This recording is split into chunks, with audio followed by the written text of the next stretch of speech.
I can tell you that Jimmy's a member of the Millionaires Club.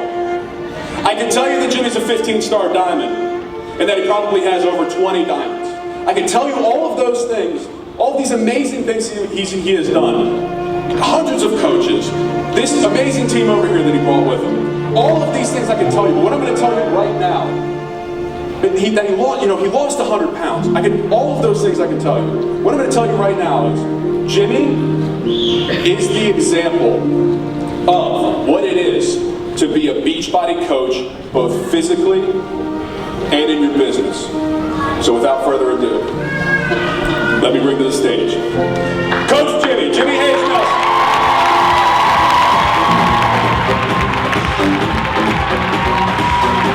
Stand up for Jimmy!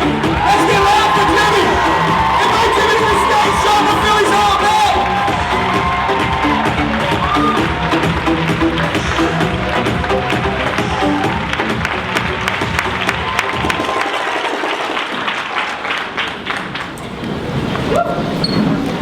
The year is 2009. Stop for a second. Think, where were you in 2009? Can you remember 2009? Well, thank you. So anytime you think of a date and you're like, wow, it seems like a long time ago. And in the same instant, you're like, that wasn't really that long ago. 2009. A lot's changed in 2009. Facebook groups, social media, the ways we communicate with each other. In 2009, there was a very young coach who didn't have any training, had no knowledge of business, but knew he was in love with what a community had done for him, what some products had done for him. And a group of people that believed in him more than he believed in himself early on.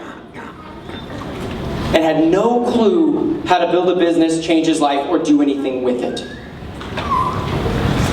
He had no track record of success.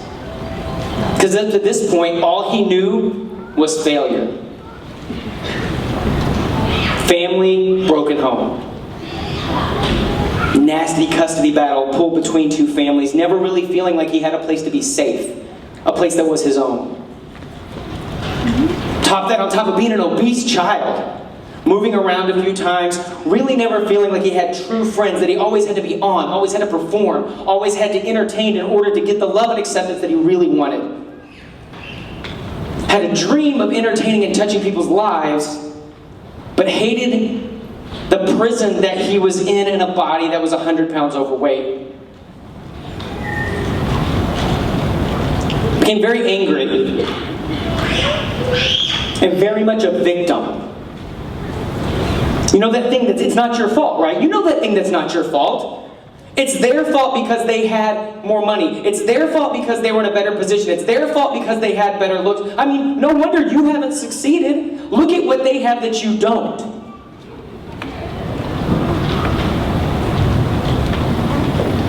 Once, twice, 3 times a college dropout. Who found himself living back at home with his parents in his early 20s because his last college stop, his apartment that wasn't much bigger than this stage, literally had a TV here, not a bed, a mattress on the floor, and the last semester lived off a box of minute rice. Whose mom picked up the phone and said, hey, it's time to give this performing dream up. We need you to come home. We're worried about you. You've maxed out your last credit card. Come home.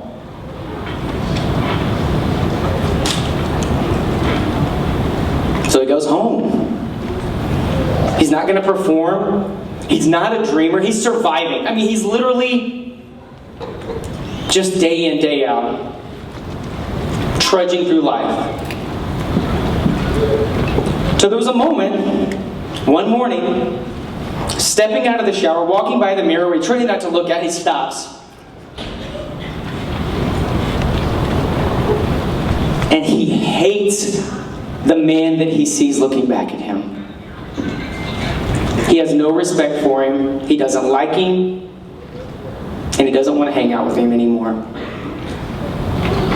And in that moment of rock bottom desperation, one thought One second thought, you know that thought that you have that comes in your mind kind of has an impact, but then as soon as it's there, it's gone, right? It was there, had an impact, but if you didn't grab onto it, it's gone. That idea, that thought, that action, that motivation, or whatever you want to call it, it comes and it goes, it's fleeting. And in that small moment, the thought that whispered in and stayed for just a moment was, if you don't change, you're going to be alone the rest of your life.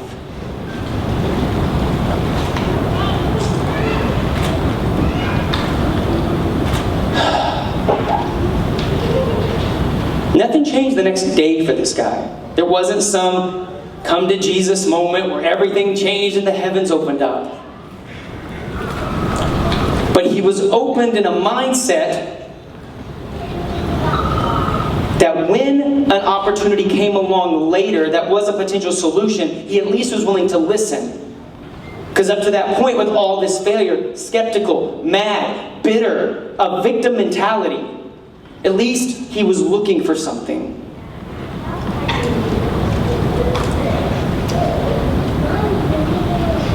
This community saved my life.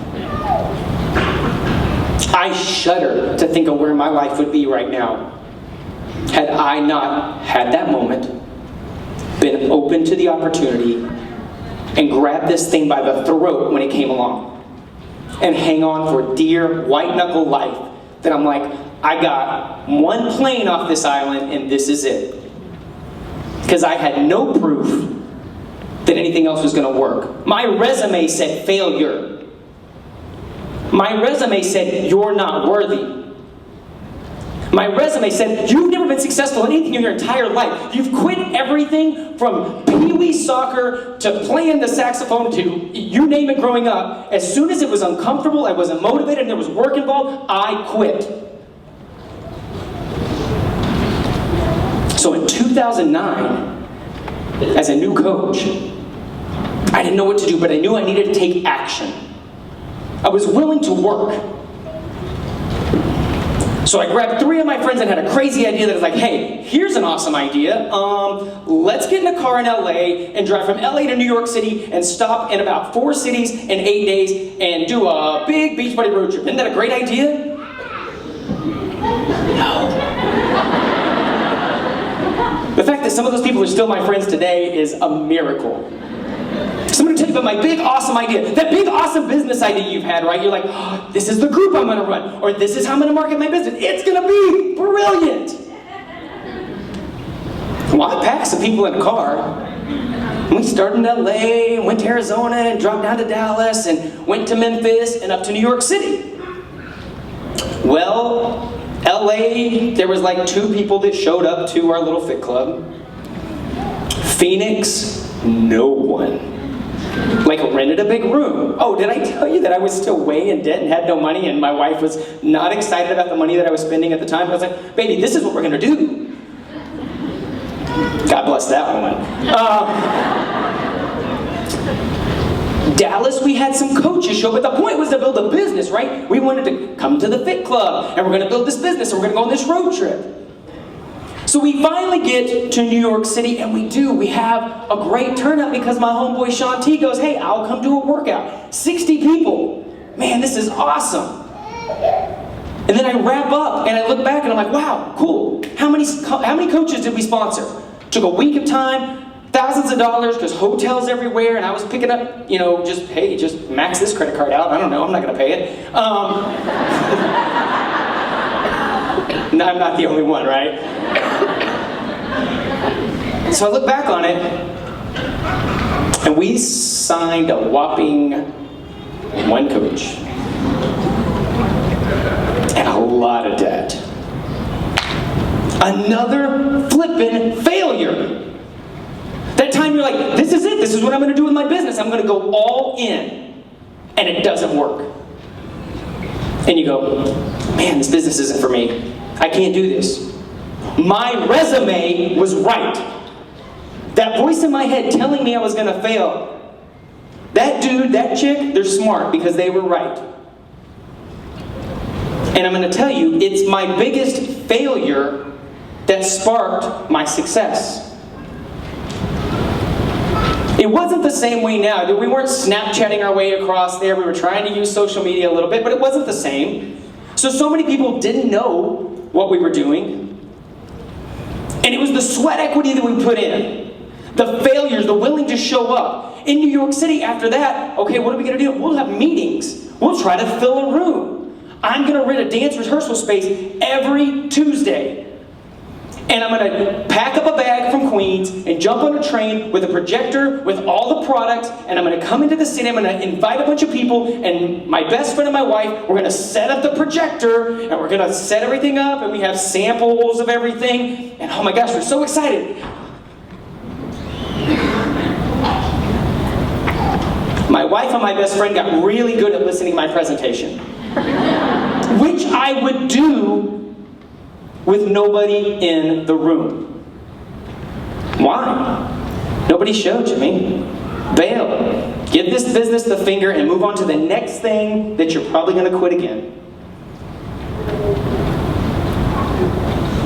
But I couldn't get that kid in the mirror out of my head. I was done running. I was done quitting. I was hitching my train to one thing, and come hell or high water, I'm sticking with this. Because it took me some time, but I saw what I was sitting on.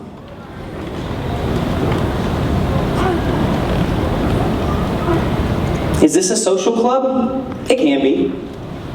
Is this a way to make a little extra money to go buy the dress or the shoes, or hey, I can go to happy hour with my buddies? It totally can be, if that's what you want it to be.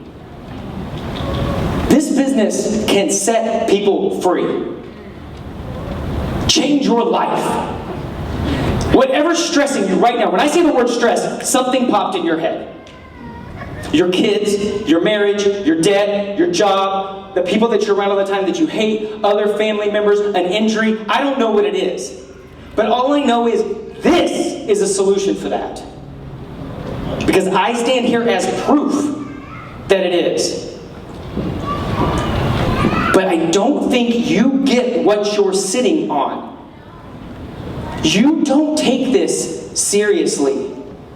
You don't understand the power today you have. You could have signed up right before you walked in this room. And you are an earth mover, and a people shaker, and a life changer. Why? Because you just plugged into a system and a business and a power that can change people's lives in such a quick, fast, immediate way. 2008 wasn't that long ago, 2009. Think about that. So think about where you were around then and how blink of an eye that seems. You know what? There's going to be another blink of an eye pretty soon. And some of you right now are choosing to feel guilty about yourself because you're like, I've been a coach for 3 years. I've been a coach for 6 months. I haven't done anything. I've been a coach for a year. I haven't done anything. And right now in this moment, you're choosing to feel guilty and be a victim again. Stop. Your past does not determine your future. Look at yourself in the mirror, get pissed off at that person, and say, if I don't change, blank, fill in the blank, and change. And it's sexy and fun to talk about it here in a group of people. But you know what? Monday morning, all these people are going to be sitting next to you. They're not going to be holding your hands and cheering you on. The person that you just cried to your left, your right, sharing your story with, they may not be there. You have to make a decision now that you're in. I was sharing at dinner last night that a decision I made early on that wasn't a conscious decision, but it has served me so well in nearly a decade of doing this, which is crazy to even think it's a blink of an eye, guys. I was so thankful for this community. I saw so much value in the people that loved me more than I loved me early on. That ever leaving this community wasn't an option. And if you're leaving the back door open, just get out the back door. Because you're going to give yourself a reason to, so you might as well get out now. But the minute you nail up that back door,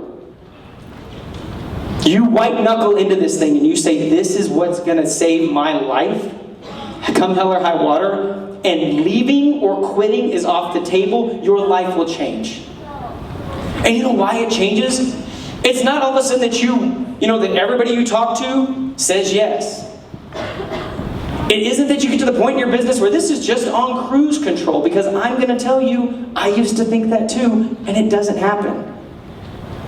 But the minute you take quitting off the table, it frees you up to just be. Try something, it fails. Have a talk, it goes away. You're a person that you just thought, this is the coach that's going to build my entire business for me. She gets bored and quits. It's not as hard to the solar plexus because you're like, okay, what's next?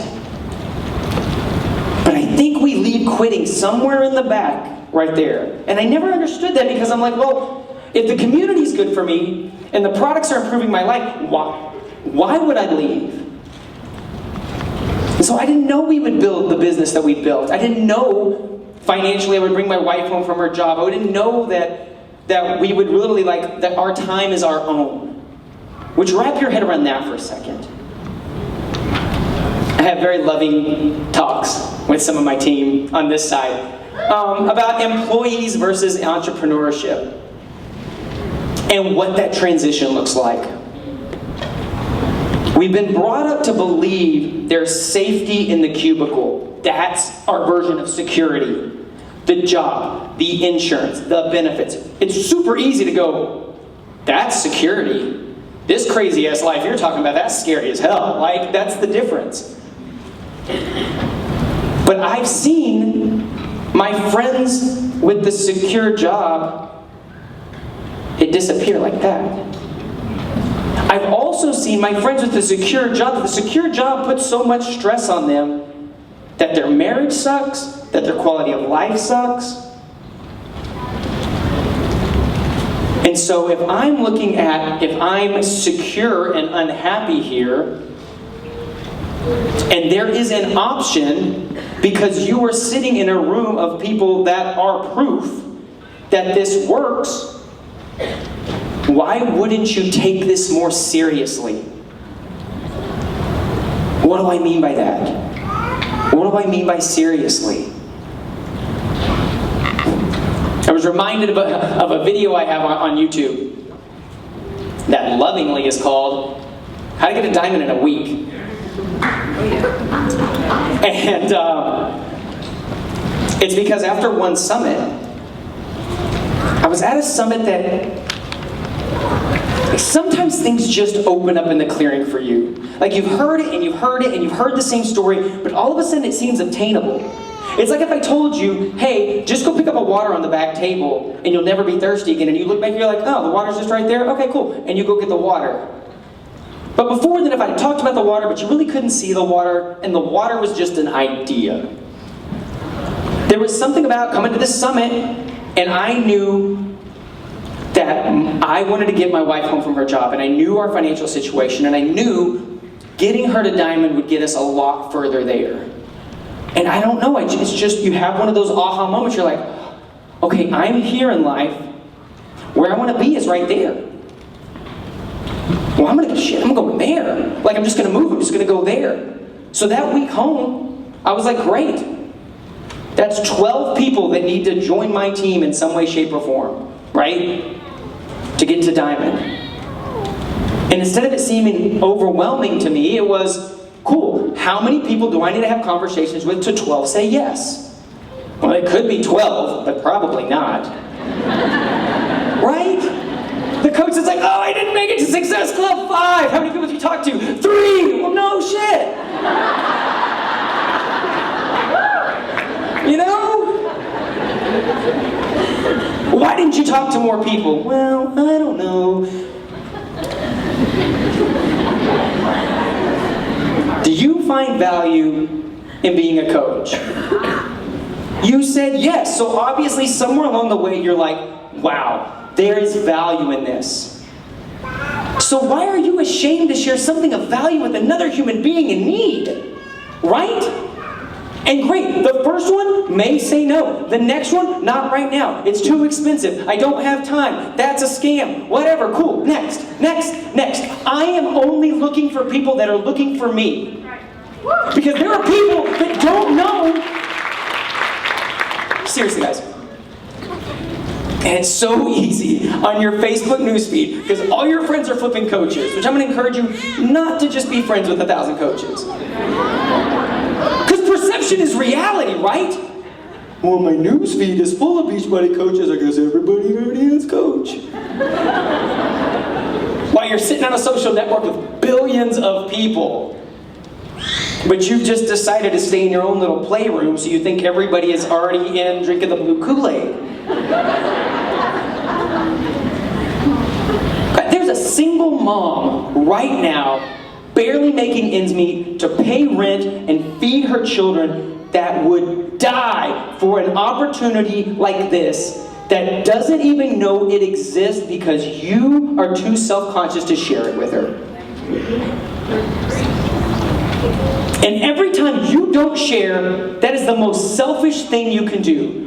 When you signed up, you wrote that off. You gave that up. When you said, yes, I will be a business owner, which you are, you're just not acting like it. You signed up to say, yes, my mission is to serve other people and change their lives, yet you're too self-conscious to literally just tell people what it is you do. You try to hide it. You try to package it in something else. You try to talk around it. Somebody asked me the other day, what do you do? I build businesses. I help people start online fitness businesses part-time. They like a little extra money and to get healthier. You're going to find your version of what that is.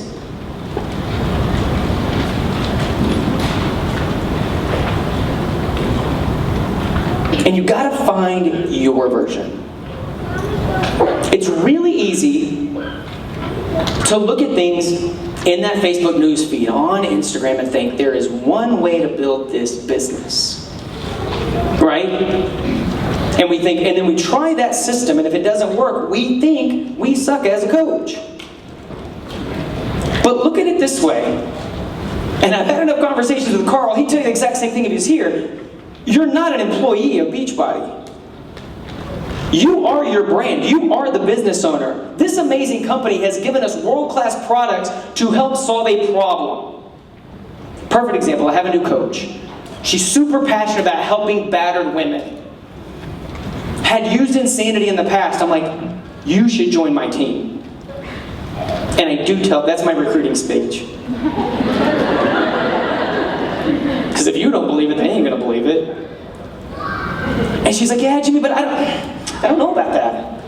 Like, you know, I like the products and everything, and I really, honestly, I lost my weight, and I really didn't drink Shakeology, so I feel really weird about telling other people they need to. But what I really want to do is I want to help battered women. I'm like, great, let's talk about that. How are you going to help them? Well, you know, we talk a whole lot about, like, the issues that they're going through, and I'm really there to encourage them and to support them.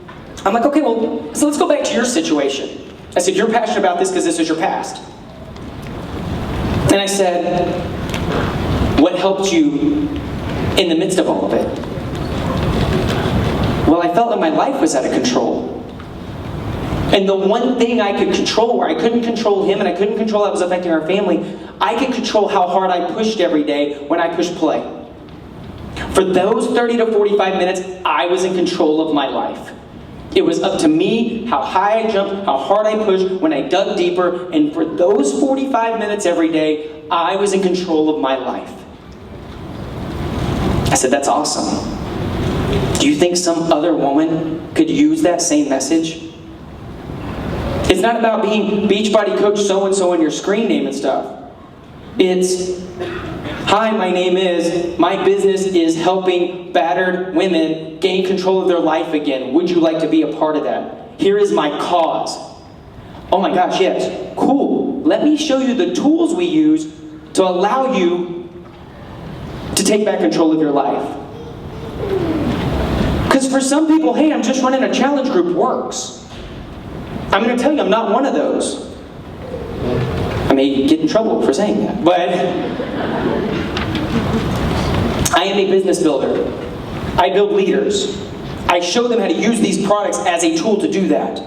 And I just say that to you, not to say don't run challenge groups, because I know women, primarily women, that have built amazing businesses, challenge group model, over and over and over again. There's nothing wrong with it. It absolutely rocks. But I just want to give you permission to do this business your way. And maybe it's a way nobody has ever thought of before. In fact, let's use the challenge groups as an example real quick. When I came into this business, number one, no challenge packs, no Shakeology. Wrap your brain around keeping people active on that. However, there was a team that came in and saw what kind of the corporate training was, like what everybody else was doing. And they're like, yeah, that works for some people, but it doesn't fit our culture. Well, our culture is a little more communal and a little more like 5-day clean eating groups and stuff and this and that. And Platinum Presenters was born and exploded because they weren't looking for corporate to give them permission to do it a different way. They go, no, we know our culture, we know our people, we're going to execute this way. So much so that corporate very smartly goes, what are those girls doing? That's blowing up.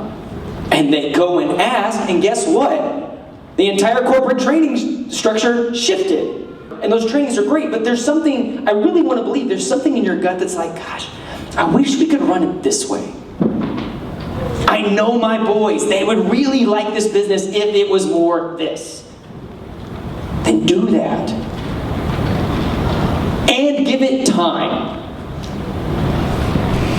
Test everything. And by test, I do not mean make one post and cry because it got 2 likes.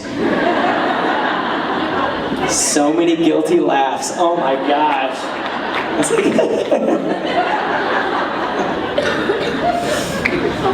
You gotta test it. That means, hey, for the next 3 months, I'm doing this. I'm gonna build that YouTube channel. I'm gonna go build on Snapchat. I don't know. I'm gonna run, God forbid, I'm gonna run stuff that we just talk about money. We do run a business, you can talk about that. Just put your disclaimer on everything and, legal will be happy. But what I'm saying is, you have permission. You are a business owner. You are an entrepreneur to do this, so use these tools and do it your way. Stop waiting for permission to do it a different way. Quit waiting for somebody to come tell you, oh, you know what? It's your turn for the stage. Come take it. Because I wasted years being super bitter. I signed up as a coach 6 months after we launched. No training. I tell my sponsor coach on a regular basis that she saved my life by offering me this opportunity and then lovingly, mistakenly sticking me in a dead spot. 6 months in. So you think, oh, 6 months, man. Jimmy's got volume for years underneath him. No, sadly, no. So the next time you want to blame your upline or that you're in a dead spot or that you're whatever, I'm going to say, so? Your sponsor's job is not to build your business for you. That is the magic of this business. It can happen. It can be a teamwork thing, but that's not their job, so get over it. And I know somebody in right here has not done what they have not touched the lives they could potentially touch because you're too busy blaming somebody else on why you're not successful. The only person responsible for your success in your business is you.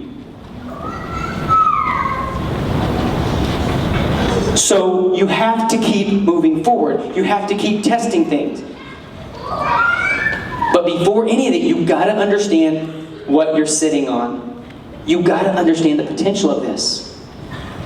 I've seen people change their lives drastically in 48 months in this business, and I wasn't one of those. I'm not the sprinter. I am the slow and steady wins this race. It took me, there were a lot of really nice things on my resume that were said before I jumped up here.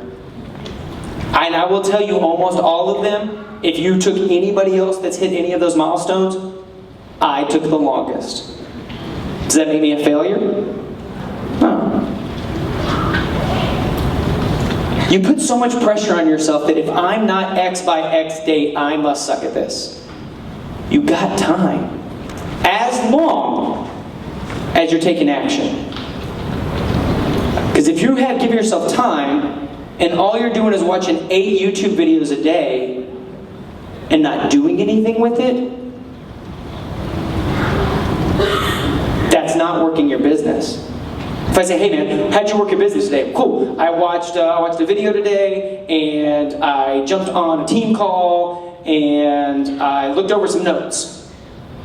All right, so there's two kinds of, there's learned knowledge, and there's applied knowledge. A couple years ago, some buddies of mine, coaches you may know, like Josh Spencer and Dave Ward, and a bunch of other guys, they go snowboarding every year, Mike Ryan.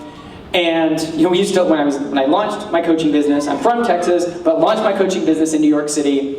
And after 4 years, I was like, I really hate cold weather. I'm moving back to Texas. And I told my wife, I was like, I want to go on this snowboard trip. She's like, whoa. She's like, you don't like the cold, you hate snow, and you've never been on a snowboard in your entire life. Why do you want to go? Well, because the guys are going. So on the way there, I was a little intimidated because all these guys, like they've been skiing and snowboarding since they were little. But I could sit before that trip and watch the X Games on YouTube for hours, seeing the best of the best do their thing. But do you think I learned more from watching a video or for busting my ass 12 times in the first 5 minutes on the snow? Learn knowledge, apply knowledge. Every once in a while I'll do trainings on Saturday mornings, 3 hours of my time to try to get back to you guys. And I always say at the end of those things, the person that will mess this up, go fail the first, is going to win. Because what I hear from you guys is, man, Jimmy, that was really motivating. And I love you. But if next week you reach out to me on Facebook or my YouTube channel and tell me how motivating I am, and I go, cool, what did you do this week? And you don't have an answer, you wasted my time and yours. Motivation's overrated, guys. Motivation is this magical thing. I even made a video series. You go to 5daysofire.com and get my 5 free videos to be motivated. But I'm going to tell you, it doesn't mean anything if you're not going to do anything with it. It's back to the kid in the mirror. In that thought that if you don't change, you're going to be alone the rest of your life. There was a glimpse, there was a little spark of motivation. But if I didn't light it with action, the fire doesn't happen, right? If it's just a spark that doesn't catch anything and move. So the next time you feel really motivated, maybe it's today, maybe it's sometime this week, you've got to put immediate action behind it. Because feelings are fleeting.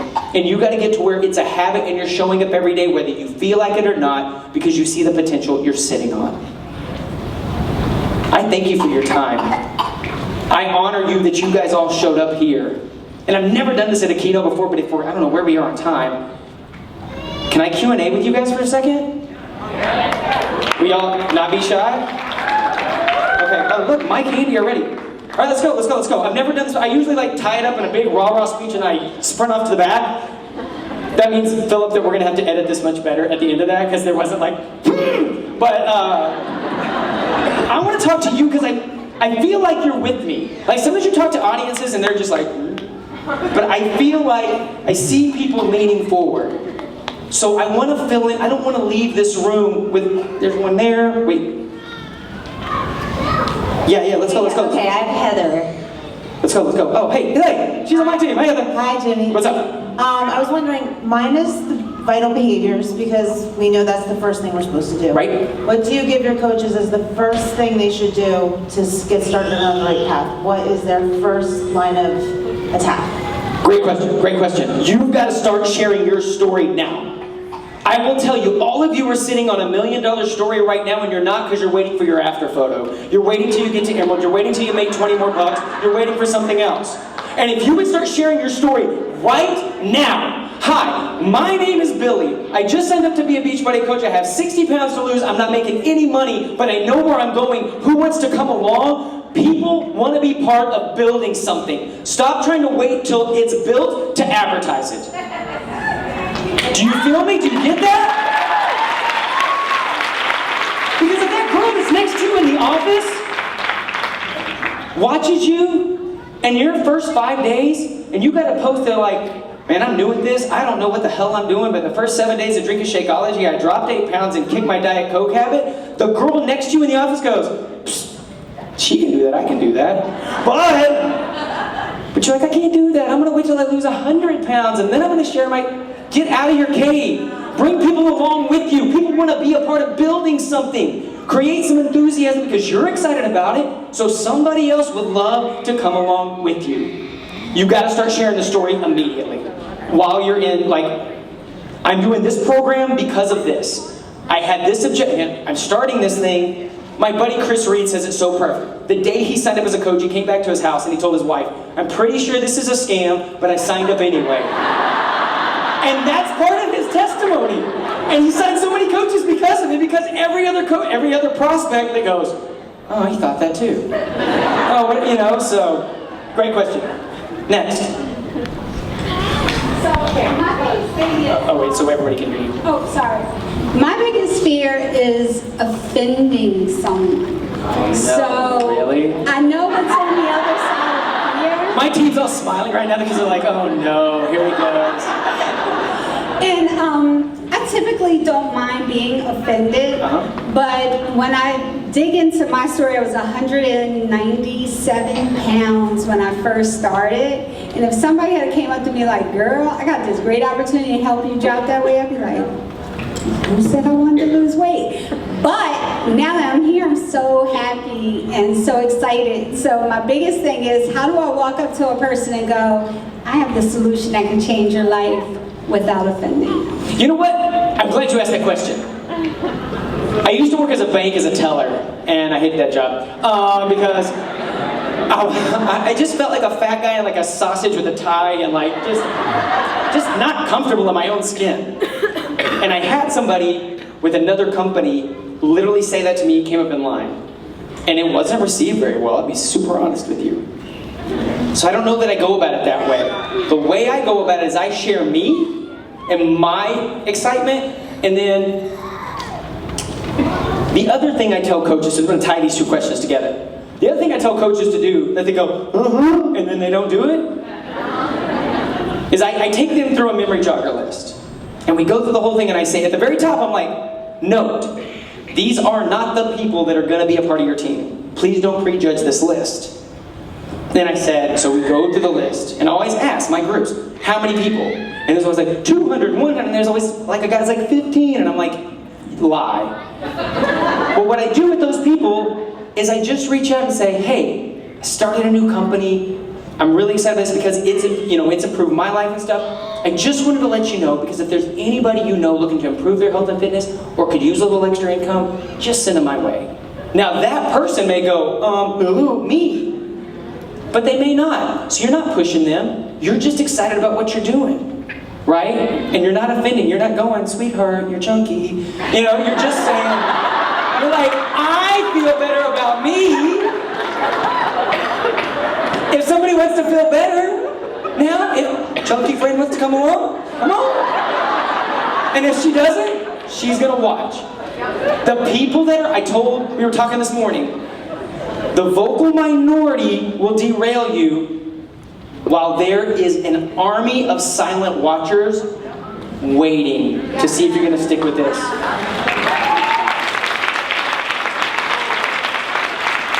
And that next post or share or phone call or text message may be the thing that they said, okay, I've been watching you for 6 months. And they'll never click like. They will never comment. It will be in the silence. It's like a bad drug deal. It's like, psst, come here. So. So does that help? Okay, awesome. Great question. Anybody else? Over here. We have Megan over here. Oh, yes. Hi, Jimmy. Hi. Did you take notes? Of course I took notes. Smart people take notes. Good, okay. My question is, how do you deal with objections and move forward? Yeah, it's rough. Because none of us like being told no. And so many people think that whoever your favorite coach is, you know, we just think, oh, nobody tells her no anymore. Nobody tells him no anymore. And when I learned before, I remember my buddy Tommy, my group, was super nice and brought me on the first top 10 trip Carl took a group with. And these are my idols. They were kind of my peers because I've been around, but they were doing in the business what I wanted to do. And we would go to dinner and we would talk. And what I realized really quickly, the best part of that trip for me was not learning the secret or this is what you say that nobody ever says no. It was listening to them all complain about how their new coaches don't do anything. And these people say no to them. And I was like, you guys suck just like me.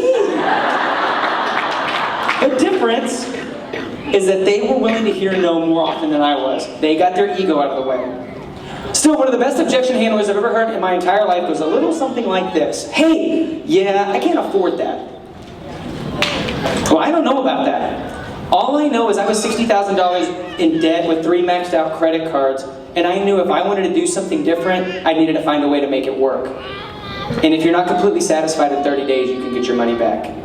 Yeah, but I don't have time. Yeah, all I know is Wayne Wyatt has like 5 kids and is an orthodontist, and he made $1 million in this business in 2 years and is a top coach for 2 years. Are you that busy? Seriously, guys, and this is what you need to do before you leave here. Meet some people you don't know and swap stories. I have about 5 to 6 good stories I keep in my back pocket exactly for that. I have one from my buddy Dave Ward, who is a lawyer. I'm successful, I already make enough money, but I don't see my kids. I got a story for them. Right? Seriously, right? Because think about this. Somebody in here is not talking to their successful friend because they think, my friend already makes too much money, why would they want this little thing I'm doing? But that friend is working 14 hours a day and never sees their kids. Now they may be banking, but they have created themselves a nice set of golden handcuffs, and their quality of life sucks. Quit prejudging people. You don't know people's behind the scenes. And you may be selfish in changing someone's life. Does that help? Cool. Awesome. Yeah. Can I ask a question? Sure. You got the mic, you're like, Trump, everybody. So I think a lot of coaches advance to diamond or even emerald really quickly, and then they kind of hit a wall and they get super frustrated. One of my favorite topics. Yeah, keep going. What do you say to them on your team? What do I say, team? Do we stop? Thank you. Biggest mistake, getting to diamond, getting to emerald, whatever. Let's say just getting to emerald. Okay, I got my 2 people. Now what I'm gonna do is, I'm gonna be like the helicopter parent of my 2 people. Are you doing your thing? Are you doing your thing? Are you gonna do your thing? Are you gonna do your thing? Oh my God, you're gonna be inactive and I'm gonna draw from emerald next week? Dude, they don't care. No, because you're smooth, you're really slick. You're like, this isn't really about me. I'm just checking to make sure you knew that you're going to be inactive. And it might affect me, but I'm just make sure that you're on your thing. No. Same thing with diamond. Okay, there's 12 individuals, like you're 8 sponsored, they're 2. And again, they think they're the CEO of like this huge organization. It's 12 human beings. And know this, and I shared this morning. Your first 12 people does not mean those are the pillars, the leaders, the long-term people in your business. They're just the first 12 people that said yes. And if you are banking on those 12 people to build this thing for you, you are sorely, sadly mistaken. I still recruit 9 years later, every month, because people will quit. I've had diamond coaches in my organization quit. I've had star diamond coaches in my organization quit. I am always recruiting to replace because sadly, the minute we want it more for our team than they do, bad math, and I gotta work with the people that wanna work. Right? So if somebody just went diamond, and I'm like, great. And in fact, we no longer have a diamond group in our team. We do it in tiers, and in order to get what most people consider the diamond tier, I don't let them in there and get more of my time until they have 12 PS coaches and 4 emeralds. Because I want them solid, right? I want them solid. And so, guys, whatever you did to get to any rank, get to any income status, to get to anything, keep doing that. Because the minute you go into management mode and stop bringing people in, it will start to crumble because people will just leave. I mean, it just happens. And when people quit, it's not a reflection of you being a bad leader. So quit taking blame for it. A big shift in my business was if somebody would quit, because I've had people that have quit and cussed me on the way out, telling them why it's my fault. Why they didn't get support, why I didn't do this, why I didn't answer every phone call, why, whatever, it's my fault. And it just killed me because these are people that I just gave my heart and soul to. And I had to make a shift. And I had to say, okay, here's the deal. If I can't take credit for their success, I no longer can be blamed for their lack of it.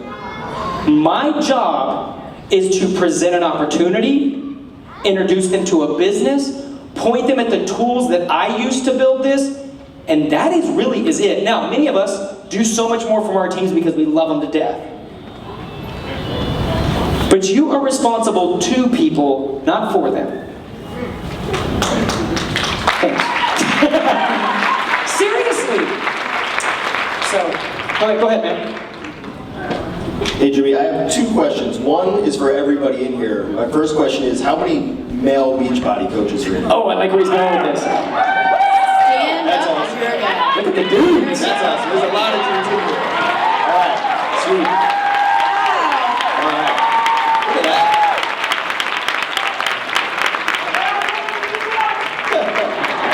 I'm so proud of that. So my second thing is, me personally, all of my clients and all of my personally sponsored coaches are all women. Yep. Do you have any advice for the guys in here, as far as, you know, what you've done to really grow your business? And because I know for guys it can be sometimes intimidating to see all these, you know, their uplines and all these other really successful women, and they're like, well, I don't really feel like I connect with that, and I'm trying to grow my business, and I'm trying to tell my story, and I just really want the guys in here to know that it's super easy to get women on board with you if they connect with you. Mm-hmm. You know, so that goes back to tying in with your sharing your own story and selling yourself. Do you have any advice for, you know, some of the guys in here that get intimidated easily? Absolutely. I think I'm kind of the unicorn in the network, because my team, the last time I did an audit of my entire organization, it's half men and half women. And we were talking at dinner the other night, and I'm gonna come back around to what I would say just to the guys, but I want to add this in. I went to a branding and marketing seminar a couple weeks ago, because I am always investing in me. I am always learning and investing in things in and outside of corporate to get better.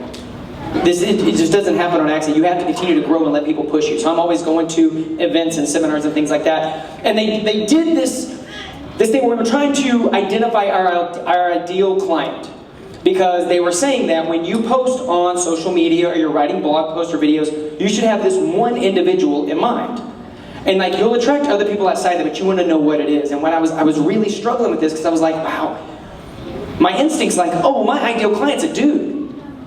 But the people I like working with the best are super hard-nosed girl bosses that really respond to my tough love. So I was like, well, for me, I attract a mentality more than I do a gender, right? So those of you that have watched my videos, you either love me or you think I'm an ass real quick. And for the longest time, I had a mentor that used to say, Jimmy, if this is the line of upsetting somebody, making people mad, he said, you are leading from way over here.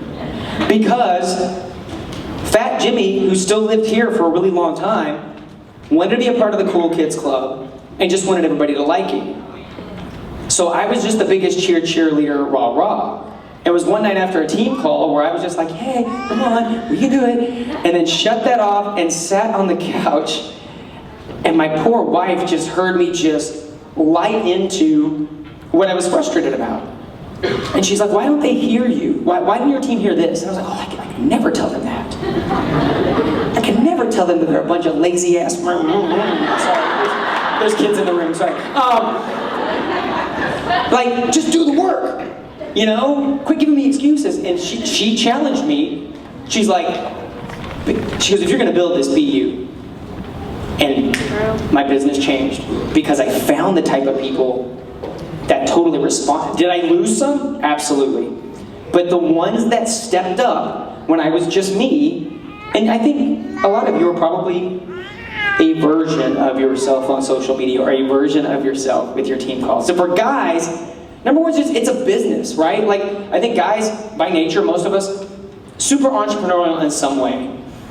I also look at it, and I used to delay treating any of my coaches like employees, because I'm like, well, they're not employees. But people have been hardwired to act like employees until they're taught to be entrepreneurs, in my opinion.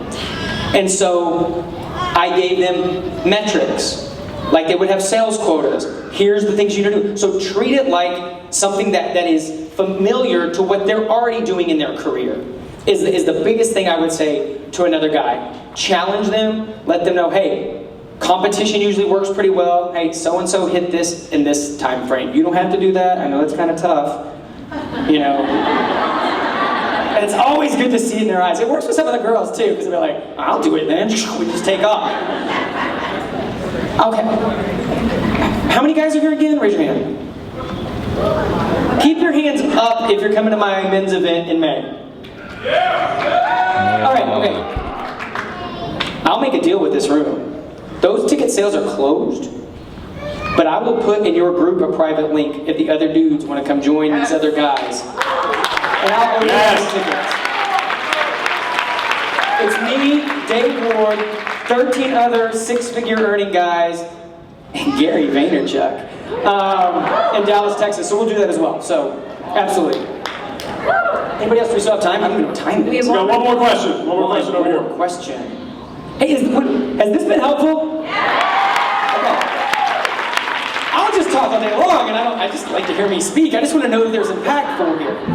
Okay, wait. I know we have one more question. Let's go with the question, then I'll tie it at the end. Ooh, I don't know. Who has the mic? Over here with Sam. Yes. Hi. First of all, thank you for coming and sharing so much of your knowledge and tips and everything with us. You know, it's really appreciated. I'm sure, definitely. So, how do you deal with objections concerning price? People who have seen your success online and everything, but they're still really reluctant to join with you because, oh, well, it costs too much, or Shakeology costs too much. How do you deal with that? It's a bit of what I said earlier, that I don't know. All I know is that I'm going to share a story, because did you have to find the money? Yes. I had to save up for it. Thank you. So you share that story. I also share, one of my favorite things is, like, there's a little stat that I came across, and I don't know how these people, like, it could be a made-up stat, but I like the story anyway, that says the average person has between $1,000 and $2,000 worth of crap in their house that they don't use. You know, oh, I saved a playbill, or I have a Star Wars collection, or I have these shoes that were from 3 years ago, or I have an old iPhone I didn't use, or whatever. So on one hand, I'm like, well, cool. Jump on eBay, sell. Is it worth you giving up, you know, your iPhone from 3 generations ago to change your life? And then the other thing I say is specifically on the business side, on the financial side. Let's think about this just for a second. What other business do you know that you can earn 6, 7 figures? And that seems, I know, and I try not to go into big numbers because sometimes people's brains just shut off when it gets big. So let's go this way. When else can you start a business that can put your kids in private school? Or when else can you start a business that takes that bill off the table that keeps you and your husband from fighting for under $200? And you think about it like that. There's no business loan. You don't have a board of trustees. You get a 30-day money-back guarantee if you don't do anything with it. And I'm gonna wrap with this. If you've sat here and you feel really motivated, oh, I wish, but you're like, I don't know, Jimmy, I still don't know if I can do this. I got so much doubt. It seems so big. You don't know where I've been. You don't know my story. It's just too hard. I'm going to tell you this. Yes, it's hard. I'm not going to beat around the bush. I took too much time in my career trying to tell people, oh, no, this isn't hard. Oh, it's easy, blah, blah, blah. And then I wonder why I had a really lazy organization, because that's what I sold them. But if you're just like, I don't know if it's worth it, that's what I hear all the time. Is it worth it? Are the programs worth it? Is the business worth it? Is Shakeology worth it? For those of you who have kids, think of your kid right now. Or your loved one, or that family member that's struggling. And if your answer is, it's too tough, I want you to go to that family member and look them in the eye and say, I was sitting on something that could change your life, where you would never have to worry about your finances again, but it was too hard and you weren't worth the effort.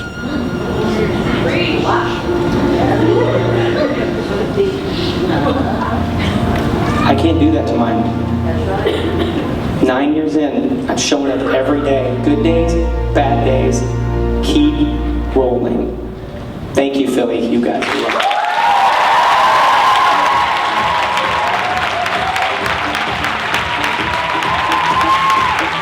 Give it up for Coach Jimmy!